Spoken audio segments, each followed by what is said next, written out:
we have tested Roger Federer's rackets through the years. Which is best? Ben and Josh here from PH Tennis, and as we said, today we are going through all of the rackets that Roger Federer has used throughout the years, and we're on slightly rough ground here, aren't we? Why? Well, because if you get anything wrong about Roger Federer, you guys are coming right after us. I mean, he is the best French player ever to play, isn't he? It would have been funny if you got it right the first time. I mean, he is the greatest French player of all time, isn't it? Exactly. So, obviously, Federer, pretty good at tennis, loved the pro stuff, was a Wilson boy. So, we've got them all, Ben, don't we? Yes. Those of you already getting cross, we have got them all. There were lots of different versions that were used, but there's no space in the wall. We have them all, but we just thought we'd just put 4 of them up. No, there's a lot of different cosmetics, a lot of different paint jobs. And for the purists there, before we get into it, we know there's some questions about this one, but we have got as close as we realistically could to using the exact frames in the exact spec that the master was playing with. Of course, so we have the Pro Staff 85, his first racket. We then move on to the Pro Staff 90. Then we have the Pro Staff 97 RF Autograph Signature 1. And then we have the one that he didn't use, was going to use, probably didn't ever plan to use it, but it's here anyway, the RF01 Pro. We've taken this very seriously to the extent the strings are perfect, and on top of that, we have added power pads and string savers. Yes, and this was news to me. I was unaware of the existence of power pads. String savers are fairly common, but power pads were brand new. Do you want to explain to the ladies and gentlemen and me what power pads are? So power pads are a piece of leather added underneath, on top of the grommet strip on the outside of the frame. You can see it as a nice example on here. As the power pad sits underneath the main string as it comes round, thus lengthening the main string, increasing power from the racket. So that's why it's called a power pad. The string saver is much harder to see, but this is because it is a natural gut Alu Power Rough hybrid. Obviously the Alu Power Rough, super tough. The natural gut, super soft. So even Federer wanted to make sure that he looked after his gut. And therefore has the string savers in there to prevent some friction. All about that microbiome, wasn't it? Gut health, very important. He takes it actively every day. Yes. So obviously his first racket was the Pro Staff 85, probably the most iconic racket. He actually started using it when he was 14, inspired by Sampras/Edberg, thought, this is the racket for me. Yes, probably.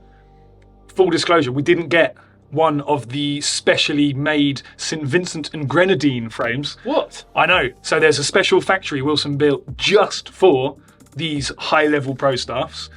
Federer managed to get one. Well, why don't we? I know, it doesn't make any sense, does it? But this is as close as you can get. It is 85 square inch. It is crazy heavy. Like Josh said, picked up when he was 14, and he used it up until 2002. Federer's big coming of age moment was when he beat Sampras at Wimbledon, and it was using the Pro Staff 85. So it holds quite significant history in the early career of Roger. And Sampras was using that racket at the time as well. Oh, okay. As well as obviously beating Sampras in the seniors, he did also win Junior Wimbledon with this racket, so kind of a Grand Slam, but one doesn't count towards his record. No, but it's where we started because it's where he started, and obviously part of this video is to see how these rackets change and progress over the years, which brings us nicely to our next entry in the Federer journey. Here it is, as used by the man himself from 2002 to 2014. Very good knowledge. Referred to by many as the Pro Staff K Factor, but technically it doesn't have Pro Staff on it. It is the K Factor 6-1 Tour 90. 90 obviously referring to that head size, so we've gone up from 85 to 90. And this was his most winningest racket. Yes. It's a horrible phrase, winningest. Our American friends will be all over that. It's really common. But this is the racket that I guess people associate most with Roger and that period of utter domination. A lot of those iconic moments of victory, falling to his knees and crying in his hands and all his generally emotional stuff, was using that racket. Yes, his first Wimbledon title in 2003. His only Roland Garros title in 2009. And obviously that iconic battle with Nadal in 2008 at Wimbledon when there was no roof. Of course. There you go. What a final that was. It was. So during this period, this racket that he actually used wasn't commercially available, but this is the closest that is available. Yes, and this is the one that got repainted, cosmetic little changes, and like we said, impossible for us to get hold of, but this is the closest to the spec he used. Of course, he then transitioned again to one that was commercially available, completely bespokely designed for Roger himself, and then made available to the masses to really see what the maestro was using. So let's move on to the Pro Staff 97 RF Autograph.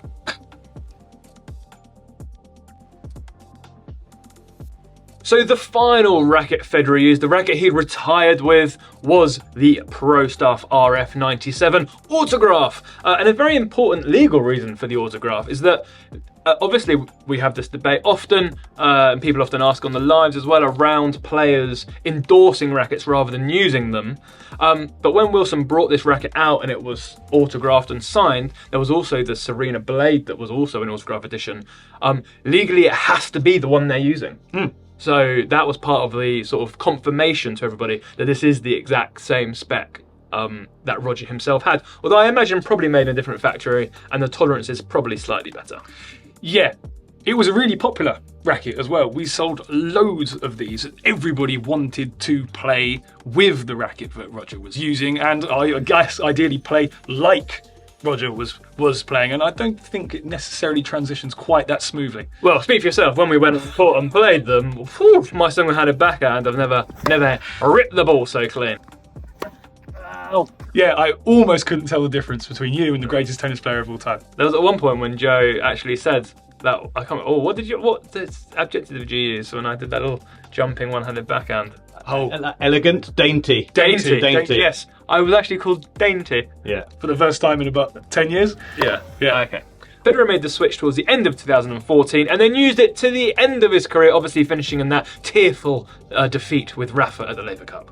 Yeah, and the story and the history behind this particular switch is fairly well known, and according to the man himself, it was just to try and handle the modern developments of the professional game.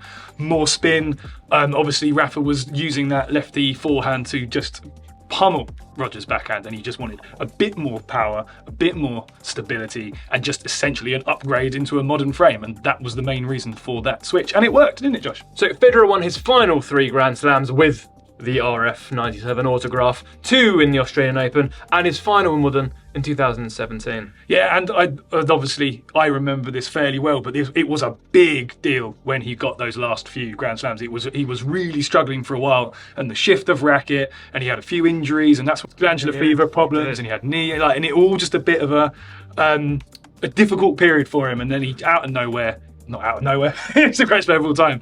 And then out he came, 2017, 2018, you could argue peak Federer, and there you go.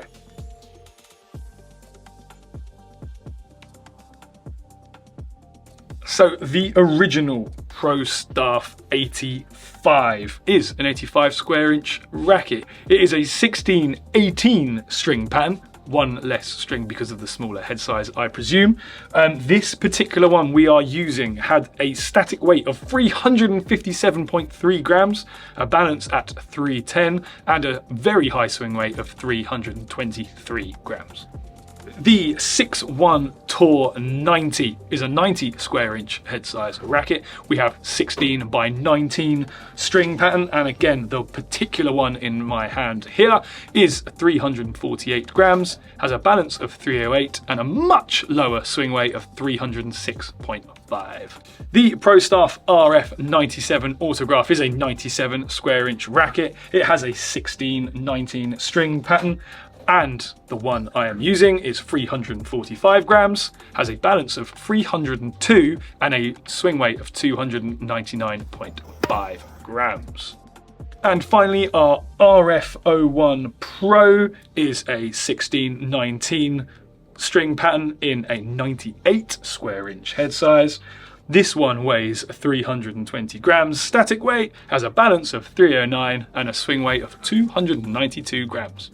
We have just finished testing all these rackets. Ben actually played with it for quite an extended time, the Pro Stuff 85. How's your arm? Yeah, bad decision that. Yeah, I haven't had tennis over for a while. My forearm, I've got some serious DOMs going on from playing yesterday, trying out all these rackets.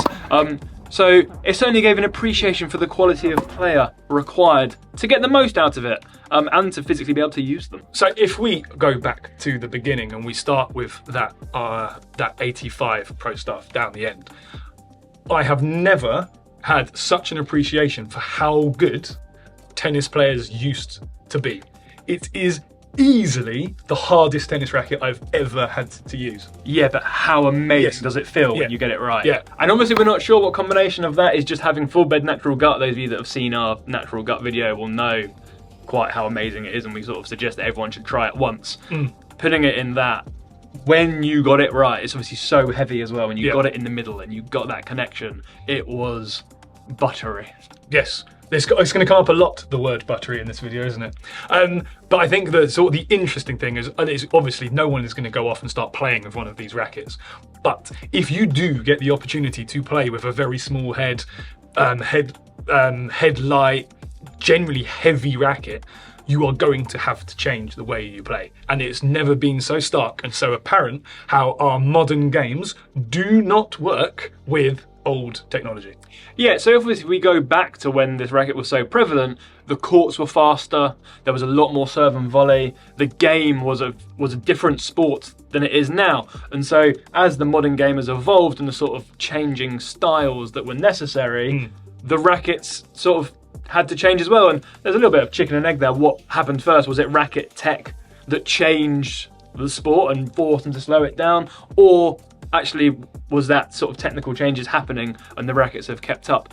Who knows? I'm sure some of you in the comments will have the answer, so let us know. Yeah, sorry, but the big thing is obviously Joe was testing the rackets with us as well, and the big comment was that there's no spin. There's no spin in that racket. It's almost impossible to find. It is there, but just the way we want to play with our 2025 tennis technique fundamentally does not work with a racket with an 85 square inch head. Funny that. Yeah. The one thing that staggers me more than anything is he was using this racket aged 14.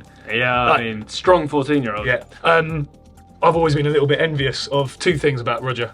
No, three. His calves, his forearms, and his hair. The calves is obviously because he's up on his toes, running around all day long. His forearms must be because of that racket. Yes. Yeah, my arm is in pieces today, and I'm not surprised why. If he used that racket every day, day in, day out, I can see how he ended up so big, so strong. So of course he then moved to the K Factor, and this was probably on balance, all three of us, probably our favourite one because it had that sort of nostalgia of being Roger's racket, but it was so much more accessible to play in a more modern way, going to that 90 square inch head, and also putting the Alu Power rough into the strings allowed you to generate more spin, and so it played more like, closer to a modern racket, but obviously with that crazy throwback feel of pro stuffiness. Yes, I think the one thing we all agreed is that it's just cool, this racket. Like, we obviously, you look at me and Josh and you can tell that we are incredibly cool people who are discerning, and therefore our opinion carries a lot of sway, and this is a cool tennis racket. It is. Partly because of who used it, partly because he won so much, and also because it just plays really, really nicely. In terms of modern equivalent, feels a lot like that brand new Ultra 99 Pro. Yeah, Ben was saying that quite a lot, and I think one of the things that we felt playing, that you had to really loosen everything up, and you think Federer was quite languid, quite smooth, everything was quite flicky and whippy, and when you played in that way where you sort of really reduced everything down and was smoother and maybe like slower but not slow, that's when it really came into its own, and the feel and the precision. But because it has that sort of denser string pattern like a Pro Stuff and the K Factor, that really gives you incredible directional authority on the ball. What? What? What's directional authority? It just goes where you want. Okay. and I tell it where it goes. Yeah. Ultimately, I think we again all kind of agreed that the transition into the RF97 wasn't really that significant. Yeah, and it makes sense, right? As the game obviously went from serve and volley, faster, and then it got spinnier, the courts got slower, the balls got heavier, so you needed to generate more pace. And obviously, as Ben spoke about earlier, facing Rafa's ridiculous amount of topspin, rising into single-handed backhand, he had to come and start taking it early, had to take it on, and so having that bigger head size and more stability in the racket, I think, and more stiffness enabled Roger to do that. Yes, but I guess what we're saying is it kind of felt more like an evolution from this, rather than a significant, like a big jump from A to B into C. It's a very easy racket to use considering the weight. Yeah, it feels very maneuverable for its spec. So obviously part of the Pro Star sort of uniqueness is its buttery feel because the flex point is lower than a normal racket. So the flex point is obviously the middle part of the racket where it actually bends, and the main part of flexion happens when you contact the ball. And obviously in power rackets that tends to be higher up the racket, so you get more power and explosiveness. In control rackets, that comes further down towards the handle, and that is what gives you that dwell time, that lower flex, and that incredible feel and connectedness to the ball. And because of that low flex point and that stability, it makes it so great to volley, touch and feel, flat drives, all those sort of traditional shots you think about in those control orientated, directional authority based frames. Josh took it upon himself yesterday to turn every other shot into a drop shot. And by God, could I nail them. It was annoying because it was every other shot, but also very impressive because they were all going in. So just whilst we're on shaft length, this is what we're talking about here. And you'll often find people referring to Pro Stars like, oh, it feels like an extension of your hand, extension of your arm. And that's the point. The longer this little bit here, this is the shaft, this is the grip. This is the shaft. The longer this is, it just forces the racket to flex further up the frame. So it just feels a bit more stable, more solid in your hand. And that's a very Pro Staffy thing. So of course we did also test the RF01 Pro. And I know I said earlier, Roger really was into Restring Zero. But we thought maybe we'd play it safe and also do Champion's Choice. So that we had the same string set up in that. And it is just a completely different racket. It's obviously a modern racket. It's one that really we should be comparing to other rackets that are available now. It doesn't follow the same story. The feel is not buttery. The feel isn't. It doesn't have any of the Pro Staffiness to it almost at all. So it's just it just seems very unlikely that he would have liked that, having in his career won matches and junior Grand Slams with that. To end up on the RF01 Pro would have been quite the change. I am willing to bet a lot of money that he had no intention of ever playing a match with the RF01. I'll drop him a text now. Yeah, okay. You and Rog. French number. Yeah. Make sure you get it. To its extent where there's nothing Pro Staffy about it at all. We don't know the official name of this slightly increased, what did you call it? Box? Well, the box frame just thickens out at 3 and 9, doesn't it, to give a bit more stability in the head, reducing torsional resistance. There you go. And that was in every Pro Staff, but isn't in the RF01. So I think it's very unlikely he was going to make of that what you will. There you go. So obviously you guys all watched these reviews to find out what we actually think. Which one do we prefer and why? So Ben, if you had to use one of these, which one would you use? That's a terrible question. Okay, if you were to have as much fun as you could with one of these, which one would you use? I'd use that one for fun. Because it has the longest shaft. Yeah. Damn it! However, it's not the best. Let's clarify that. There's best and there's favourite. There's winningest. This is clearly the best racket. It is the newest, it's the most modern, it's got the best tech, it's the most powerful, the most stable. By every measure, it's the best of the bunch, but it's not my favourite. Yeah, it's the most obviously commercial because it was released commercially. The additional power and plow through you get, if you're a high level player of a long swing, like that Pro Staff RF is brilliant. Yes. With the K factor and the 85, it's much more of like, it's fun to use it for 20 minutes, maybe half an hour, but you would never use it as your actual racket. There's a reason why Roger transitioned and evolved, And why you should too. and why the game's evolved, and it's the same reason for us now. You going back and using rackets from previous eras just don't work in the modern game. Joe 100% was on board with our 6-1. That's just because he thinks he's cool. But there's nothing wrong with wanting a cool racket if you're a cool guy, is there? So finally then, Josh, what's yours? Which one would you pick? So I think purely because of its full natural gutness, I think the Pro Stuff 85 was the most fun to play with, and the touch was just ridiculous. But obviously if I was having to play a match with one of these, I would use the RF97 over the RF01 Pro though. The RF01 Pro I didn't get on with. I found it just a little erratic, and the feel just, I think maybe having used these that feel so amazing, it stood out for its lack of feel. Maybe if we tested it against other equivalent rackets, you were thinking like a Radical Pro or something like that, you would end up thinking the feel was quite good. But when you've just used these, it left a little bit to be desired. Yeah, there we go. Federer throughout the years. Very interesting, lots of fun, loads of ibuprofen and magnesium on my arm, but a conclusion nonetheless. Thank you very much for watching. As always, please like, share and subscribe so you never miss a thing from us at PH Tennis.